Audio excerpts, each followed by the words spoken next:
Hello class. Welcome back बच्चों। लो प्यारे बच्चों, स्टार्ट करते हैं नया लेक्चर। बेटा, कल चर्चा शुरू हो गई थी कि सरकार को अगर बिजनेस करना है तो सरकार तीन फॉर्म में कर सकती है। First one is departmental undertaking, इसका मैंने कुछ और चर्चा भी कर ली थी।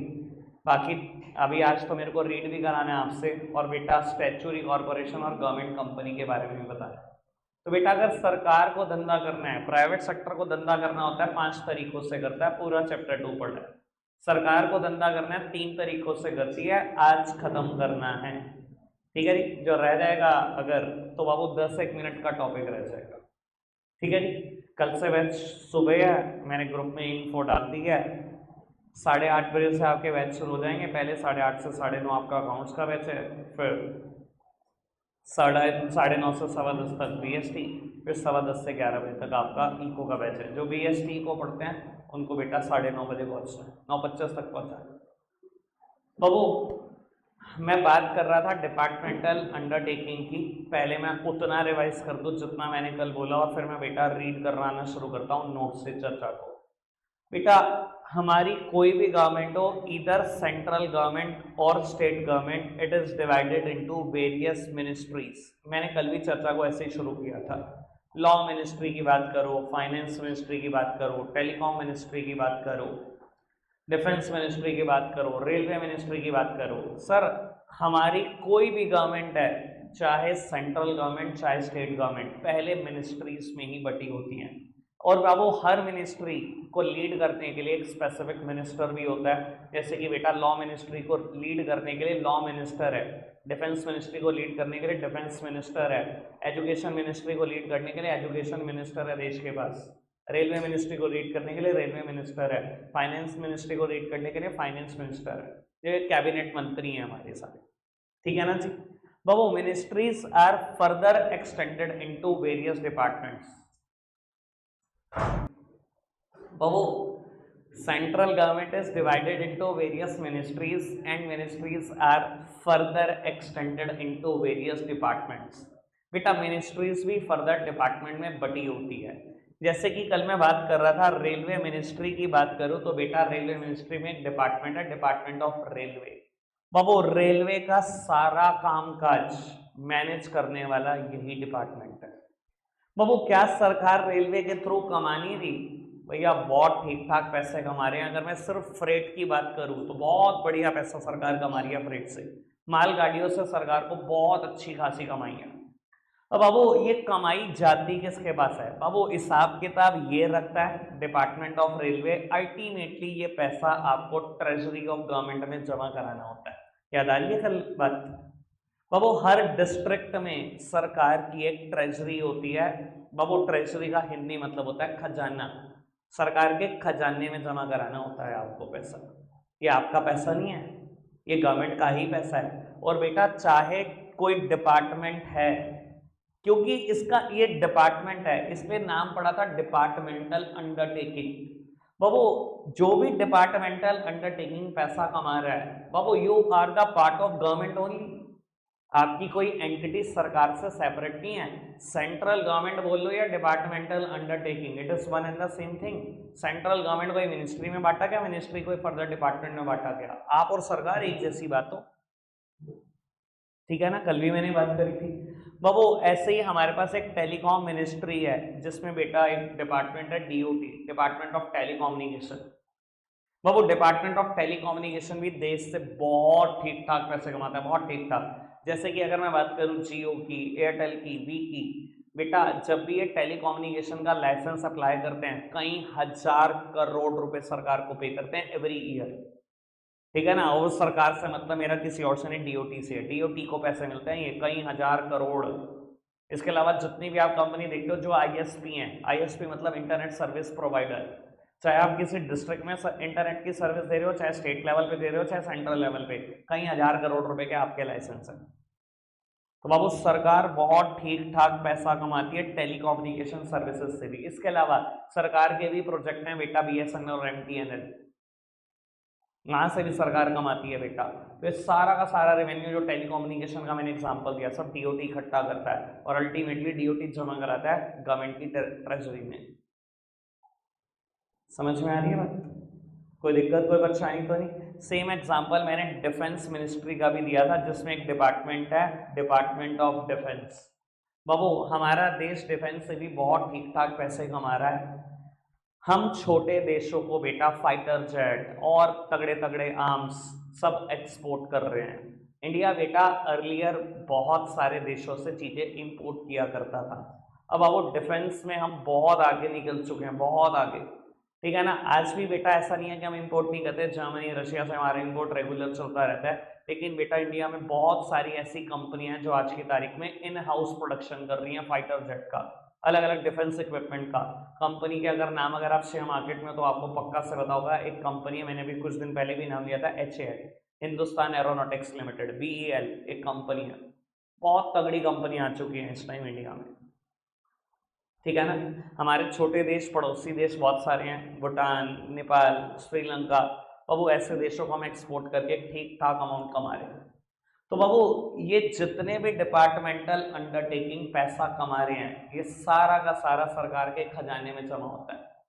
बाबू क्यों ऐसा, क्यों सरकारी खजाने में क्यों चला जाता है पैसा? क्योंकि बेटा अगर आपकी मिनिस्ट्री को पैसे की जरूरत है तो सारे पैसे खर्चती भी सरकार है। और कहां से खर्चती है बेटा? From the annual budget of the government. कल मैंने बताया था बेटा, सरकार का हर साल बजट आता है एक बार, एनुअल बजट। एनुअल मतलब साल में एक बार, 1 फरवरी को। बाबू सरकार अपने बजट से पैसा एलोकेट करती है टू द डिफरेंट मिनिस्ट्रीज। आज तक आपने अगर सुना है ना कि वंदे भारत इतनी एक्सप्रेस चलाएंगे हम, या बुलेट ट्रेन चलाएंगे हम, इस रूट पे चलाएंगे, बाबू ये सारे अनाउंसमेंट आपने बजट से सुने हैं। तो बेटा सरकार बजट से खर्चा करती है। बाबू अगर सरकार डिपार्टमेंटल अंडरटेकिंग्स पे खर्चा कर रही है, तो अगर डिपार्टमेंटल अंडरटेकिंग कुछ भी कमाएगा तो किसको देगा बेटा? सरकार को ही देगा। सरकार ने आपके ऊपर खर्चा करना है, सरकार ने आपसे लेना है। कोई दिक्कत, कोई परेशानी तो नहीं? बाबू पहली बात, you are the part of government only. आपकी एंटिटी सरकार से सेपरेट नहीं है। सरकार हो या departmental undertaking, it is one and the same thing. कल भी बोला था। यानी कि बेटा अगर आप दोनों को अलग अलग माना ही नहीं गया, आपको लॉ की नजर में एक ही माना गया, तो बाबू अगर लॉ की नजर में आपको एक माना गया, अगर किसी ने डिपार्टमेंटल अंडरटेकिंग के खिलाफ मुकदमा करना हो, केस करना हो, तो केस बिल्कुल वैसे ही होगा जैसे सरकार के खिलाफ होता है। कल भी मैंने बताने की कोशिश करी थी, ये मत मानना, ये मत चौंक जाना। 11th के बच्चे अक्सर चौंक जाते हैं कि सरकार के खिलाफ मुकदमा होता है। और वो सरकार के खिलाफ खाली मुकदमा नहीं होता, सरकार मुकदमे हारती भी है। और कल मैंने एक एग्जाम्पल देकर आपको प्रूव किया था, जो मोस्ट कॉमन एग्जाम्पल है, ठीक है जी। कॉम्प्लिकेटेड तो मैं बहुत दे सकता हूँ, ठीक है ना। 1980s के आसपास मेरे दादाजी ने सरकार के खिलाफ मुकदमा किया था, 11 साल चला, 11 साल के बाद सरकार आ रही थी। ऐसे भी एग्जाम्पल है मेरे पास, तो ठीक है जी। मैंने आपको मोस्ट कॉमन एग्जाम्पल दिया जो आपको पता होगा, ठीक है जी। वो मैंने काफ़ी सारा इंट्रोडक्शन कल दे दिया था, वो रिवाइज कर दिया है। अब मैं नोट से पढ़ाना शुरू कर रहा हूँ आपको, आप सामने देखते जाएंगे, कुछ बातें नहीं आएंगी। मैंने अभी 100% बात नहीं पढ़ाई डिपार्टमेंटल अंडरटेकिंग के बारे में, आप सामने देखना, ठीक है। एक बात और बोल दो जो मैंने कल बोली थी बेटा, इसके अंडर जितने भी एम्प्लॉय काम कर रहे हैं, किसी भी डिपार्टमेंटल अंडरटेकिंग में जितने भी एम्प्लॉय काम कर रहे हैं, ये एम्प्लॉय क्या है, इनको हम क्या बुलाते हैं बेटा? इन एम्प्लॉयज को हम बुलाते हैं सिविल सर्वेंट। सिविल सर्वेंट मतलब सरकारी नौकर, हिंदी में बोले तो पुलिसमैन क्या है? सिविल सर्वेंट्स हैं, ठीक है ना बाबू, सरकारी नौकर हैं ये बेटा।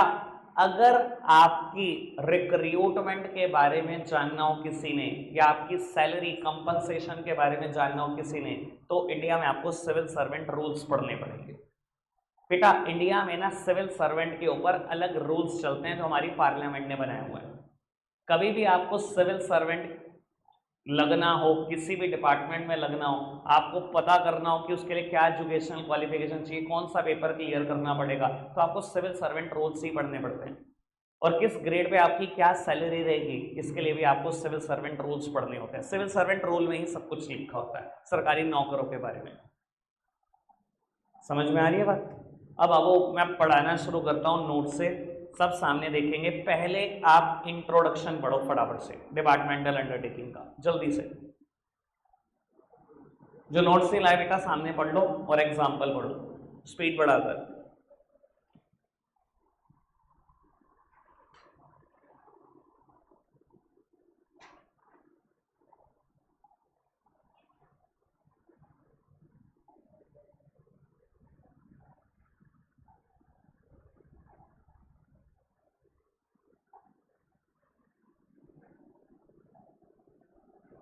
इंट्रो पढ़ने के बाद सारे फीचर्स पढ़ दो, 6 के 6।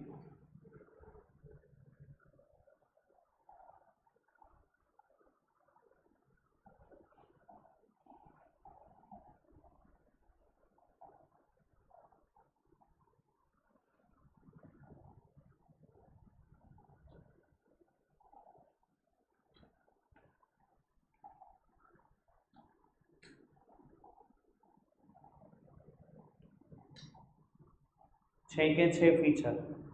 मुझे बताओ फीचर मैंने कौन सा प्रॉब्लम के तौर पे दोबारा बताना है। मैंने 6 के 6 वैसे डिस्कस कर दिए बैच में, जो आप कहोगे मैं वो डिस्कस कर देता हूँ दोबारा से। फटाफट से बताओ जो आप कहो, आपकी इच्छा था। किसी की कोई भी प्रॉब्लम है पूछ लो बेटा, आप शर्म करते हो तो आप फंसते हो। 6 बेटा कहता है they can be sued in the same manner as one can file a suit against the government. कहता है डिपार्टमेंटल अंडरटेकिंग के खिलाफ केस वैसे ही हो सकता है। सीउड का मतलब क्या होता है? केस करना। डिपार्टमेंटल अंडरटेकिंग के खिलाफ वैसे ही केस हो सकता है जैसे आप सरकार के खिलाफ केस करोगे। क्यों? क्योंकि बेटा सरकार और डिपार्टमेंटल अंडरटेकिंग को अलग नहीं समझा गया। There is no separate legal entity. जब आपको अलग नहीं समझा गया तो बाबू अगर सरकार के खिलाफ मुकदमा करना हो या डिपार्टमेंटल अंडरटेकिंग, एक ही तो बात है। और होता है मुकदमा, मैं बता देता हूँ। मेरे ऑफिस में एक स्टाफ काम करता है, आप शायद जानते भी हो, कुछ लोग जानते हो, उमेश हेम का ही पर्सन है, दीपक दीपू। उसके फादर का एक्सीडेंट हुआ था रेल से, ट्रेन से ही हुआ था। सहारनपुर रेलवे स्टेशन पे ट्रेन पकड़ रहे थे, गिरे, ट्रेन पकड़ते टाइम सर लगा सीधा, ऑन द स्पॉट डेथ हुई। रेलवे के खिलाफ केस किया था और रेलवे को मुकदमा हराया भी है और रेलवे से कंपनसेशन भी ली है। तो अगर रेलवे के खिलाफ केस करना हो बिल्कुल वैसे ही होगा जैसे सरकार के खिलाफ केस होता है। ठीक है जी, मैं जो एग्जांपल दे सकता हूं उसका जरूर दूंगा। और बताओ जी कुछ और फीचर में प्रॉब्लम 6 में से हैव डन, आगे बढ़ा सकते हैं बात को। चलो जी बाबू, अगर आपने फीचर ढंग से पढ़े हैं तो मेरिट्स डीमेरिट्स पढ़ना थोड़ा सा आसान होगा। पढ़ना एक बार मेरिट्स चारों। पहले मैं सेकंड पे डिस्कशन कर देता हूं। कहता है the performance of departmental undertaking can be discussed in parliament so there is a public accountability. बाबू अकाउंटेबिलिटी का मतलब समझते हैं सब? अकाउंटेबिलिटी का मतलब होता है आंसरेबिलिटी, मतलब जवाबदेही, हिंदी में बोलो तो। बेटा कहता है कोई भी डिपार्टमेंटल अंडरटेकिंग है, चाहे बेटा वो टेलीकम्युनिकेशन की बात कर लो, डीओटी की बात कर लो, चाहे डिपार्टमेंट ऑफ रेलवे की बात कर लो, किसी की बात कर लो, डिपार्टमेंट ऑफ डिफेंस की बात कर लो। कहता है आपकी परफॉर्मेंस पार्लियामेंट में डिस्कस होती है तो पब्लिक की जवाबदेही बनी रहती है। कैसे? बाबू भगवान ना करे लेकिन इंडिया में हालात इस टाइम ऐसे ही चल रहे हैं। पिछले 6 महीने में ट्रेन के 5-7 इंसिडेंट में सुन चुका हूँ, आपने भी सुने होंगे। कहीं ना कहीं डीरेल हो जाती है, कभी ट्रैक से उतर जाती है, कभी 2 ट्रेनें आपस में भिड़ जाती हैं। हो रहा है ऐसा कुछ? होता है ऐसा बाबू? अच्छा, एक्सीडेंट होने के बाद तुरंत बाद क्या होता है? आप अगले दिन पार्लियामेंट उठाकर देख लो, ऑपोजिशन ने जान ली हुई होती है, गवर्नमेंट की ली होती है ना जान। सर अगर ऑपोजिशन जवाब मांग रहा है ना पार्लियामेंट में कुछ, और जो रेलवे मिनिस्टर हैं वो जो जवाब दे रहे हैं, बेटा पार्लियामेंट में जवाब देने का मतलब होता है पूरे देश को जवाब देना। वो हमें ही जवाब दे रहे हैं बेटा। समझ में आ रही है बात? कोई दिक्कत कोई परेशानी तो नहीं? कभी भी बेटा किसी भी डिपार्टमेंटल अंडरटेकिंग के साथ अनहोनी होगी या उसकी परफॉर्मेंस गिरेगी, हमेशा जवाब देना पड़ता है आकर पार्लियामेंट में। इतना आसान नहीं है छूटना, क्योंकि ऑपोजिशन जान लेगा ही लेगा। ऑपोजिशन को चाहिए मेरी सरकार है, ऑपोजिशन का पूछना और हमारा पूछना बिल्कुल एक बराबर है। भेजे तो एमपी बनाकर हम नहीं है, किसने बनाकर भेजा उनको एमपी? हमने तो वोट किया। समझ में आएगा? तो कोई भी डिपार्टमेंटल अंडरटेकिंग है उसकी परफॉर्मेंस पार्लियामेंट में डिस्कस होती है, मतलब पब्लिक अकाउंटेबिलिटी बनी रहती है। समझ में आएगा? पक्का से। फोर्थ पे डिस्कशन करें बाबू। कहते थे activities and the performance of departmental undertaking can be highly secret because they are the most sensitive areas. Sir sensitive areas तो हैं बाबू। कहता है इनकी परफॉर्मेंस को काफी सीक्रेट रखना पड़ता है, इनकी एक्टिविटीज को काफी सीक्रेट रखना पड़ता है, क्योंकि ये बहुत सेंसिटिव एरिया है। बाकी की तो बात करता नहीं, डिफेंस से ज्यादा कोई सेंसिटिव है एरिया? भाई नेशनल सिक्योरिटी से ज्यादा भी कुछ इंपॉर्टेंट है क्या देश के लिए? आपको क्या लगता है कितना सीक्रेट रखते होंगे इनके ऑपरेशंस को, इनकी परफॉर्मेंस को? मैं बेटा एक बात बता देता हूँ, जब भी हमारा देश कोई प्रोडक्ट ऑर्डर करता है, प्लीज सामने देखना, मैं बात वैसे चैप्टर नंबर 5 में करूंगा, ठीक है ना, बहुत डिटेल फॉर्म में, लेकिन मैं थोड़ी सी बात करता हूँ बेटा। एक चीज होती है एनक्रिप्शन एंड डिक्रिप्शन। शायद अगर आप में से कोई बच्चा बैठा हो जिसके पास कंप्यूटर है, शायद उसने टर्मिनोलॉजी सुनी भी हो, एनक्रिप्शन डिक्रिप्शन। सुनी है? ठीक है, नहीं सुनी बेटा मैं कुछ बताने की कोशिश करता हूँ। सर ये ऑपरेशंस इतने सीक्रेट रखे जाते हैं, ये एक्टिविटीज इतनी सीक्रेट रखी जाती हैं कि कोई भी चीज प्लेन टेक्स्ट में नहीं होती।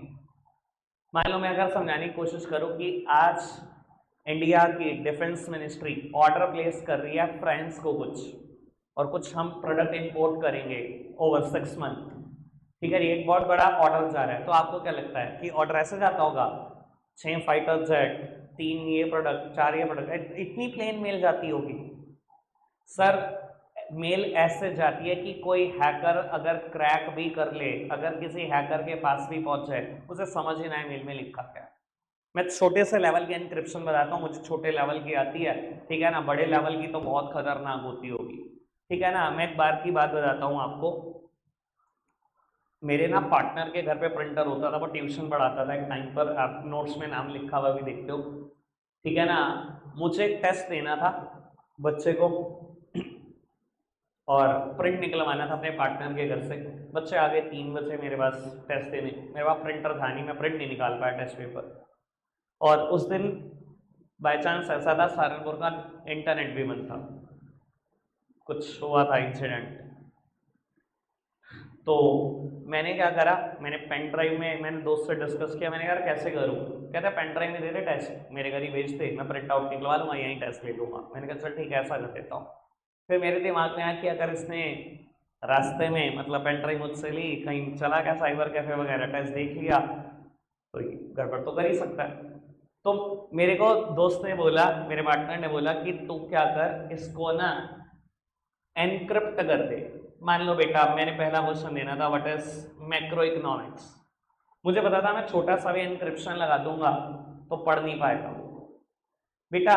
ये प्लेन टेक्स्ट है, कोई भी आराम से पढ़ सकता है, मैंने इसको एनक्रिप्ट कर दिया। कैसे बाबू?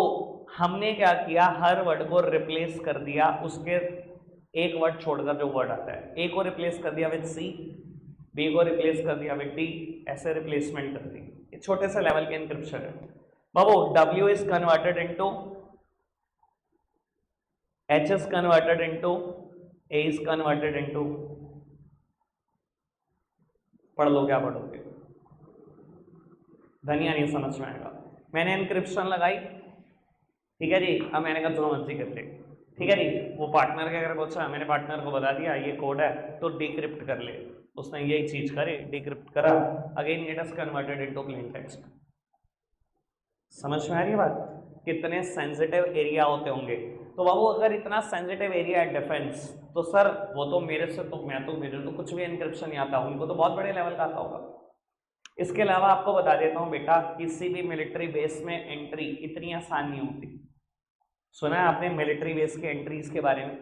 सर हम बायोमेट्रिक का इस्तेमाल करने लगे over a period of time, पर बाबू कुछ बायोमेट्रिक जब सरकार ने देखा सेफ नहीं है, तो बेटा सरकार बायोमेट्रिक में भी फर्दर आगे बढ़ी। बाबू एक बायोमेट्रिक बड़ा फेमस है, थंब इम्प्रेशन, पर आपको बता देता हूँ थंब इम्प्रेशन से भी सिक्योरिटी ब्रीच होती है।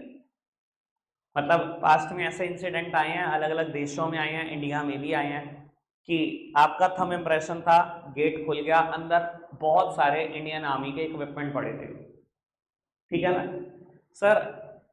अब आतंकवादी जब हमला करते हैं उनका सोच सिर्फ एक ही है कि डिस्ट्रॉय करो ऐसे इक्विपमेंट को या उठाकर ले जाओ। उन्होंने क्या करा, इंडियन आर्मी के जवान को मारा, उसका अंगूठा काटा, मशीन पे लगाया, गेट खोला और ये इक्विपमेंट को डिस्ट्रॉय किया गया। आपको दिखाई दे रहा सिक्योरिटी ब्रीच हुई, दिख रहा है सिक्योरिटी ब्रीच हुई, चाहे थंब इम्प्रेशन था, सिक्योरिटी ब्रीच हुई ना सर। गवर्नमेंट ने अब स्टार्ट कर दिया रेटिना स्कैन। बाबू थंब इम्प्रेशन बता देता हूं, दुनिया में 6 लोगों से हमारा थंब मिलता है, चाहे सिक्योरिटी ब्रीच के चांसेस 0.00001% है, पर हैं। रेटिना किसी से नहीं मिलता, किसी से भी नहीं मिलता। हाँ वो, हाँ निकाल भी लोगे तब भी नहीं काम करेगा, अगर आंखें निकाल ले तब भी नहीं चलता रेटिना स्कैन, वो जिंदा इंसान का ही चलेगा। ठीक है जी, समझ में आती है बात, क्लियर है बात। तो बाबू क्योंकि चीजें सेंसिटिव हैं, इनको हाईली सीक्रेट रखना बड़ा जरूरी है। मतलब मैंने समझा दिया अच्छे से, अगर एक सेकंड पोस्ट करना। बाबू आगे बढ़ाते हैं बात को, मेरा एक टॉपिक भी खत्म नहीं होने को आ रहा है यार, मैं क्या करूं। बिल्कुल चुप सर। देखो आपका बैच अगर ये लेट होगा तो आगे भी लेट होता जाएगा, मुझे मत कहना, सुबह भी आना है आपने। बाबू मेरिट्स में पहली मेरिट रह गई, the control of departmental undertaking is very effective as it is direct and centralised. चुप बेटा, कल मैंने सेंट्रलाइज कंट्रोल का मतलब समझाने की कोशिश करी थी। क्या होता है सेंट्रलाइज कंट्रोल?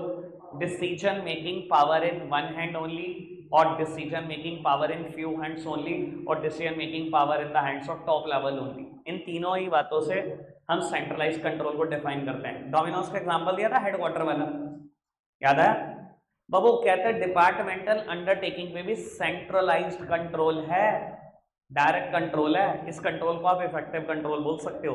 पता किसका कंट्रोल है? रिस्पेक्टिव मिनिस्ट्रीज का। क्योंकि बेटा कुछ ही लोग शामिल हैं। मेनली अगर देखा जाए डिपार्टमेंट ऑफ रेलवे को कौन कंट्रोल करता है? Railway ministry. और अगर मैं मेन आदमी का नाम ले दूं सीधा रेलवे मिनिस्टर, तो मैं कुछ गलत थोड़ी बोल रहा हूं। बिल्कुल डायरेक्ट कंट्रोल है, सेंट्रलाइज कंट्रोल है, एक ही बंदे के हाथ में सारी पावर है। समझ आ रही है बात? कोई दिक्कत कोई परेशानी तो नहीं? आगे बढ़ सकते हैं सर। डीमेरिट्स बहुत खतरनाक है, जल्दी मत मचाना, बिल्कुल भी जल्दी नहीं मचा सकते इसमें हम। ठीक है जी, मैं स्टार्ट करता हूं। थर्ड और फोर्थ से मैं टाइम लगाऊंगा, मैं पहले बता रहा हूँ। 4 हैं, चारों पे टाइम लगेगा, ठीक है ना? 15 मिनट लगेंगे, बोलोगे और लेट होगा। पढ़ते हैं बाबू। पहले फोर्थ है, फोर्थ डीमेरिट पढ़ना, एक एक करके पढ़ो, मैं एक्सप्लेनेशन देता हूँ। There is lot of political interference through the ministry. अच्छा एक बात बताओ, आपको क्या लगता है डिपार्टमेंटल अंडरटेकिंग में कुछ पॉलिटिकल इंटरफेरेंस होती होगी कि नहीं? सर मैं वैसे आपके नॉलेज के लिए बता देता हूँ, मैंने 3 बातें पढ़ानी है इस चैप्टर में। Departmental undertaking, statutory corporation, government company, तीनों में पॉलिटिकल इंटरफेरेंस है। पॉलिटिक्स का बहुत बड़ा रोल है, और पॉलिटिक्स की कहानी मैं एग्जांपल देकर क्लियर करता हूँ ताकि आपको अच्छा लगे सुनकर। बहुत टाइम पहले की बात बता रहा हूँ, कुछ लगभग 15 साल पहले की।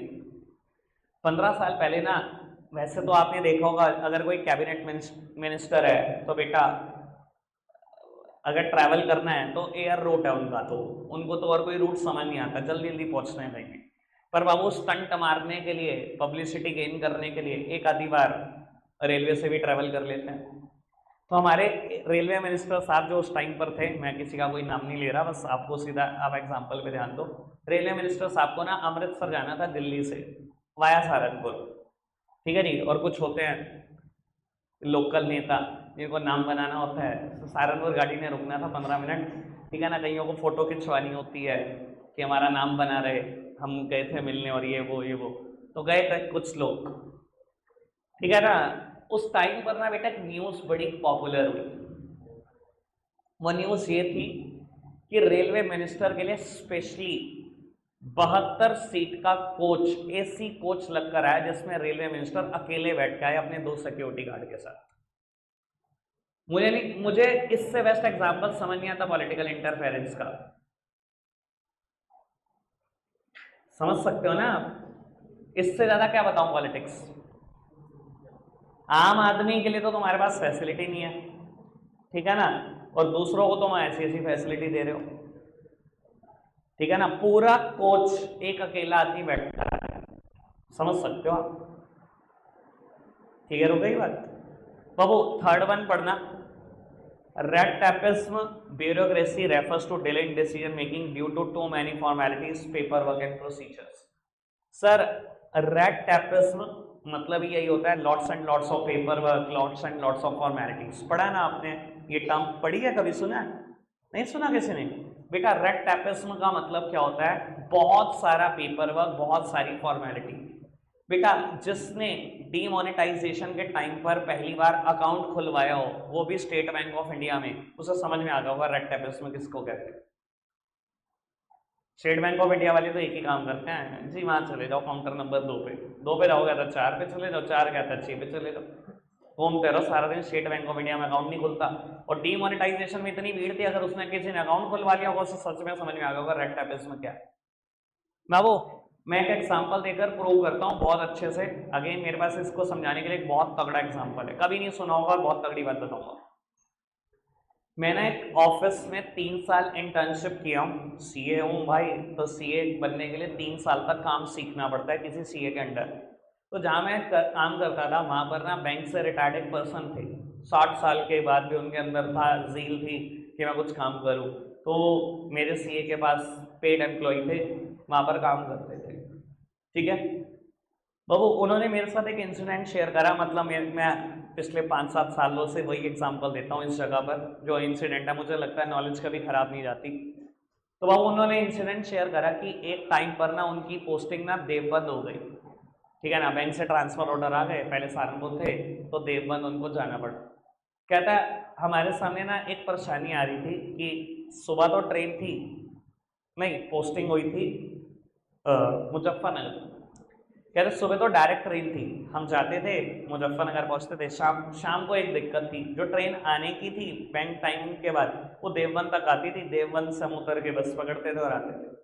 तो उन्होंने बताया कि उन्होंने ना रेलवे मिनिस्ट्री को ना एक चिट्ठी लिख डाली कि हम इतने इतने लोग डेली बेसिस पे मुजफ्फरनगर से देवबंद आते हैं और ऐसा करते हैं कि रोज बस पकड़ते हैं, अगर आप इस ट्रेन को एक्सटेंड कर दो सहारनपुर तक तो आपको इतना इतना फायदा हो जाएगा, सारी कैलकुलेशन करके, कितने लोग हैं, इतना किराया बढ़ेगा, आपका इतना डीजल लगेगा, पता नहीं कहाँ कहाँ से कैलकुलेशन करके एक चिट्ठी लिखी, ठीक है जी। और रेलवे मिनिस्ट्री ने तो हद ही कर दी, 2 साल बाद उनके घर चिट्ठी भेज दी कि आपकी रिक्वेस्ट पर हमने क्या किया, उस ट्रेन को सहारनपुर तक कर दिया। और उन्होंने मुझे बताया कि मेरा ट्रांसफर हुए भी सहारनपुर 1 साल हो चुका था तब। सर इससे क्या बेस्ट एग्जांपल दो रेड टैपिज्म का, कि इतना पेपर वर्क है, इतनी फॉर्मेलिटीज हैं कि अगर एक काम कराना पड़ जाए ना रेलवे से तो जान निकल जाएगी आपकी। 2 साल ले लिए रेलवे ने इस चीज का डिसीजन लेने के लिए, जिसमें उसका प्रॉफिट था, लॉस की तो बात ही ना छेड़ो। 2 साल, समझ में आ गया रेड टेप किसको कहते हैं, रेड टैपिज्म किसको कहते हैं, ठीक है जी। अगर मेरे एग्जांपल दिमाग में रख दोगे ना बहुत आराम से निकाल जाओगे ये टॉपिक। चलो जी 2 और बातें बचती हैं, पहले सेकंड पढ़ो, आप पढ़ रहे हो फटाफट से पढ़ो। सर टॉपिक मेरा पूरा होना है, हंस के भी रो के भी, पढ़ दो फटाफट से।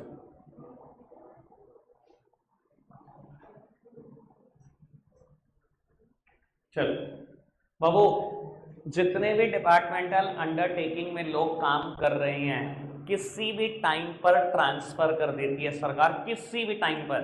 कई बार आपने देखा होगा आपके शहर का एसएसपी और डीएम, शाम को एक ऑर्डर आया सीएम की तरफ से, लो जी ट्रांसफर भी हो गया, पता भी नहीं लगता।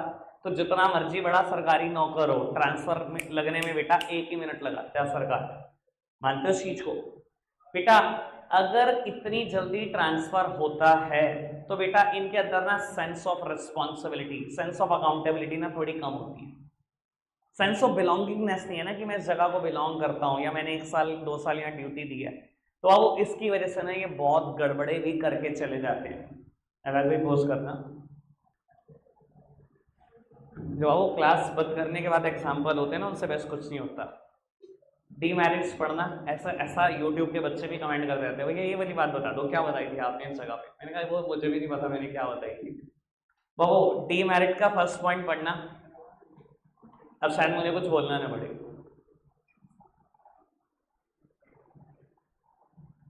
बेटा डिपार्टमेंटल अंडरटेकिंग के ऊपर पार्लियामेंट का स्ट्रिक्ट कंट्रोल है। कहता है this reduces the flexibility and the efficiency. इधर देखना मेरी तरफ बेटा, आप स्टेशन मास्टर एक बहुत बड़ी पोस्ट होती है, और मैं कहता हूं अगर एक बहुत बड़ी सिटी के हो तो और तगड़ी पोस्ट होती है। मान लो दिल्ली के हो, इतने सारे रेलवे स्टेशन है और आप दिल्ली के स्टेशन मास्टर हो, बहुत बड़ी पोस्ट पर बैठे हो सर, लेकिन कंट्रोल अल्टीमेटली आपके ऊपर भी पार्लियामेंट का है। आप सोचो ना मैं अपनी मर्जी से कुछ बहुत बड़े डिसीजन ले पाऊंगा, सर नहीं ले सकते, कुछ भी नहीं ले सकते, चाहे कितने पढ़ लिख कर पहुंचे हो यहाँ पर। तो बेटा आपकी पढ़ाई लिखाई का, आपकी मेहनत का कोई बहुत फायदा नहीं होता अगर आपको कंट्रोल ही किसी और पर्सन ने करना है।